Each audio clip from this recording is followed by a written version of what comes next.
Hey everybody, what is going on? Hexlex here. I've got another Master Duel video for you. This one's going to be a bit shorter, and the way I'm thinking about this is this should be appearing like in addition to today's daily upload, because this one is going to be, like I said, a bit brief. I just want to briefly go over something, and I don't feel that's worth kind of taking up the daily slot there. So what am I going over? I want to go over a question I get a fair bit in comments that would be much easier to address here in a video format, as opposed to like individually in each comment, because the answer is a little bit lengthy and there's kind of multiple aspects to it. So what is this question and what is the answer, you might ask? Well, the question that I get often, as you can tell from the title and the thumbnail, is, Lex, how do you have so many craft points? Like, your ultra rare craft points are always, well, okay, people don't always say this, but I do keep my ultra rare craft points, I tend to keep it pretty high. I try not to let myself fall below like 150. Super craft points I'm a little bit more loose with because they're a little bit easier to come by, but generally speaking, I don't like to go below like 300 for that. So, how do I have so many?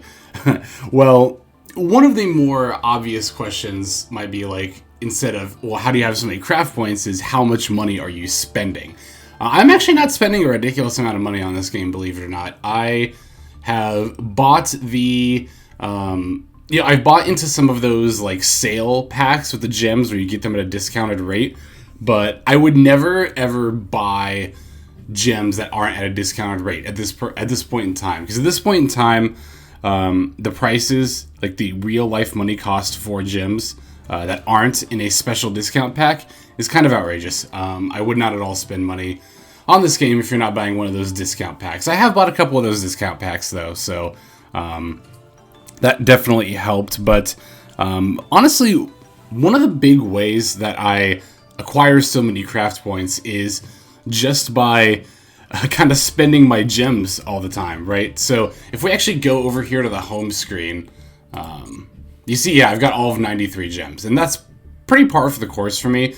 I mean, I don't spend them 100 at a time as they come in. I do try to save to 1,000, but once I get to 1,000, then I typically just go right in and buy a 10 set of a secret pack that I'm looking to open for like a deck I'm looking to try out, right? So that is kind of one of the bigger answers that might not be as obvious. Is like, well, if you're not spending a whole lot of money, you're either going to have a lot of gems or a lot of craft points. I choose to let myself have a lot of craft points, and the reason for that is that if you save gems, then you're buying into secret packs and, hoping to pull stuff, right, to build a deck that you're looking for. Sure, you can dismantle other cards for the craft points you need to finish out the deck, and that's, totally valid. But for me personally, I like the assurance of knowing, hey, I've got these craft points set aside, so if a meta deck comes out that I want to try, I can, immediately, right away, start playing that deck. I have all the materials for it right here. I don't have to like open secret packs and hope I pull the cards or hope I pull enough stuff to dismantle in order to make the deck. I just have it right here, But another aspect, and I think an even bigger aspect than spending gems, so that's kind of like part one of my answer, right? How do I have so many craft points? Well, it's because I spend gems. And then, obviously, the stuff that I'm not interested in playing, I then dismantle. That is kind of another aspect of it I want to get into a little bit real quick here, is kind of knowing what you do and don't want to play. So, if you think you even might consider in the future playing an archetype, I would save Ultra and Super Rare cards from that archetype. I just think that's generally the smarter thing to do. But on the other hand, if you know for certain you're not going to play an archetype, then don't be afraid to dismantle the deck. Here's a prime example, actually. Earlier this week, we got 1,000 gems recently for 2 million downloads. That was, I think, earlier this week, if I recall correctly. And then I had actually saved up another 1,000. So, all of a sudden at once I had 2,000 gems, and I was like, ooh, this is nice. So I actually bought into the Prank Kids secret pack because I'm a little bit interested in that deck, and I figured, okay, if I pull like one or two of the ultra rares that I need, I'd be willing to craft everything else to, build the deck out. Unfortunately, I did not pull what I wanted, but I ended up pulling like almost a whole Ojama deck. In those two secret packs, I pulled 3 Ojama Kings and like, what's the other Ojama ultra rare? Is it the Link Monster? I think I pulled 2 or 3 of that as well. So, once I pulled those, I went over here to the text search and I searched Ojama and I kind of looked at the deck and I was like, okay, would this be a fun, like, kind of meme-y kind of deck? Like, what all would I have to craft in order to finish it out? And I thought about it and I was like, and I'm sorry to any Ojama fans that are about to get offended by this or are upset that I am not going to make a video about Ojamas, but I just decided to dismantle them because I thought, it might be funny for a meme video, but even to make that deck, I'd have to spend more craft points just to build it. It's not something I'm trying to do. It's Ojama, like, again, no offense if you like Ojamas. Mackenzie, I have a friend, Mackenzie, if you're watching this video, Mac, I'm sorry I dismantled those Ojamas. I know that hurts your soul, but I did in fact do it. Yeah, and like I said, the reason that I did is because I was very sure I'm not going to play this Ojama deck. So, on one hand, it's smart to save the cards that you think you might use, because that's going to contribute to your overall, craft points, right? Because obviously, if you save those cards that you end up using later, you don't have to craft them later. While I'm thinking about this, actually, I just thought of this. Try not to. I'll even say don't ever. I would never, ever, ever craft a card I dismantled. And in that regard, you do have to be a little bit more careful about what you dismantle if you're following that creed. But I've touched on this in a video before, but if you craft a card for 30 points and then dismantle it for 10, I mean, if it's a normal or rare, obviously, whatever. If it's a super, it's still not smart, but kind of whatever, because like I said, super craft points are a little bit easier to come by. But I would never, ever do that for an ultra rare. And the reason I wouldn't is because it's just not economical, right? Think about it this way. If you pay 30 to, craft it, and then 10 later to dismantle it, it's like you paid 20 ultra craft points to borrow the card, as opposed to paying 30 to own it. Now, I'm not an economist in the slightest. I am not like a financial wizard at all, but I think owning something for 30 points is definitely a better deal than borrowing it for 20. So, yeah, I would be careful about dismantling cards. The other thing about dismantling cards, too, is that there's no going back. Like, sure, you might get frustrated with a deck and be like, I'm just going to dismantle it all. But then what happens if you want to play it later? Well, then you'd have to build it all over again. So, I definitely would not craft or dismantle things on an impulse. The inverse is true as well, right? If you, see a YouTube video and you spur of the moment want to try this deck, it's easy to go in and be like, oh, I have all the craft points to build this, let me just build it and try it real quick. Then you play a game with it, and then it just, it turns out you don't like it at all. So definitely be a little bit cautious about whenever you're dismantling or crafting pretty much anything, especially ultra rares. Before you hit that dismantle button, you absolutely want to just make sure in your brain, am I never going to play this deck? If I'm never going to play this deck, then hit that smash that dismantle button. So there's another aspect too of this that I want to talk about a little bit, and that's how to spend ultra craft points. And I don't mean obviously we know to spend them you just click the generate button right here, right? But when I say how to spend them, I mean spending them wisely. So one of the reasons I landed here on my Trizu deck is because it's actually a prime example of, I think, a good way to spend ultra craft points wisely. The main rule of thumb I have, and I've mentioned this in a lot of deck profile videos, and you've probably noticed this trend in my deck profiles as well. If I'm going to craft a card with ultra rare craft points, generally speaking, if it's not to build a specific deck that I really want to try, that ultra rare card is going to have to be useful in multiple decks. So, mostly staples, right? Or not, even if not staples, just cards that are generally useful. Those are the kind of cards that I try to spend my ultra rare craft points on, as opposed to, again, spur of the moment, archetype specific stuff. So again, the reason I landed on Trizu here is because it kind of illustrates this point perfectly. Trizu, I've touched on before, is a deck that I kind of ended up accidentally building.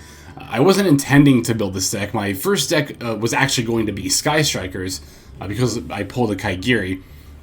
And as soon as I pulled the Kaigiri, I spent 60 Ultra Craft points on 2 engages. And of course, then I didn't even end up finishing that Sky Striker deck, and I moved straight into Trizu. That's kind of an example of an unwise way to spend those craft points, right?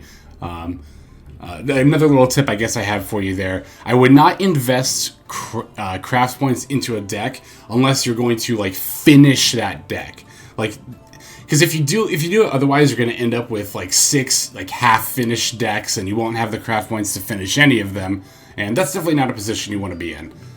So, okay, I've said this like 3 different times now. The reason we're here at the Tri-Zoo deck, if you look at the deck here, especially the main deck, if you look at all the Ultra Rares, actually in the main deck, yeah, all of the Ultra Rares are like more staple type cards, right? If you're looking, none of them are archetype specific.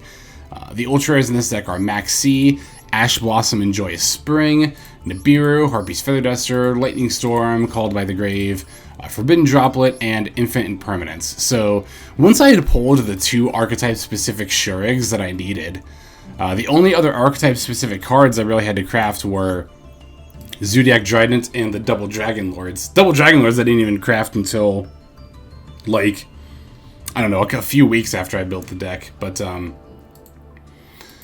Almirage is kind of archetype specific, but it can be used in other decks. I mean, I suppose Double Dragon Lord can be used in other decks as well, but I mean, let's be honest, these 2 are mostly used in other Tri-Brigade decks, so...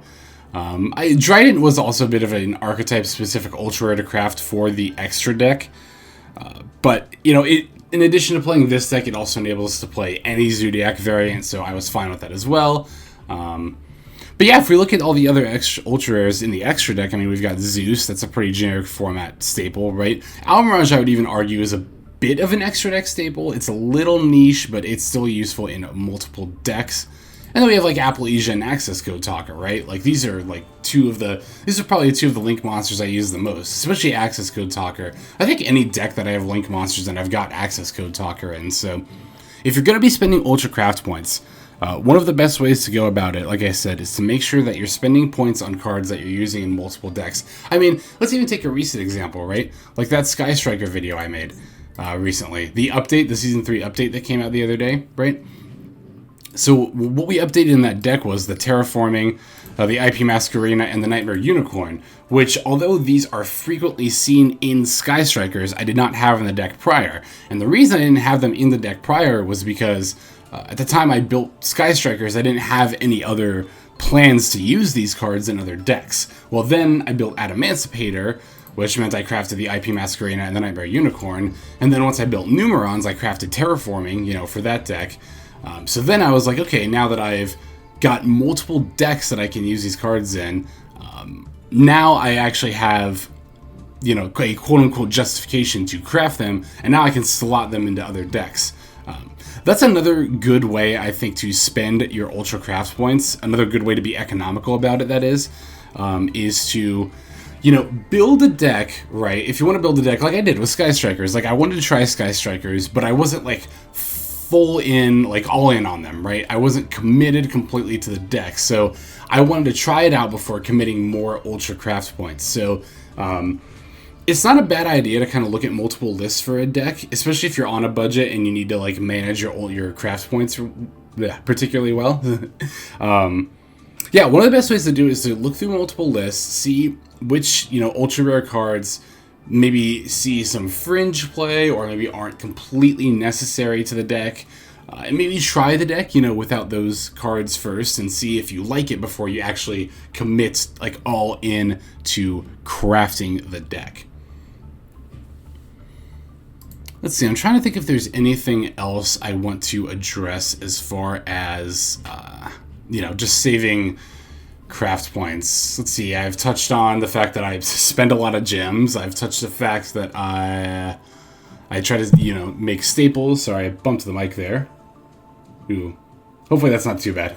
I'm looking at the audio waveform on that. Hopefully, yeah, that's not too bad there. Yeah, no, like I said, I think I've covered pretty much everything I want to talk about when it comes to, yeah, how I spend and save craft points. So, for those of you who have been asking, those of you who are curious, like I said, I just wanted to address that. I figured it'd be a good topic to go over since I get the comments relatively frequently.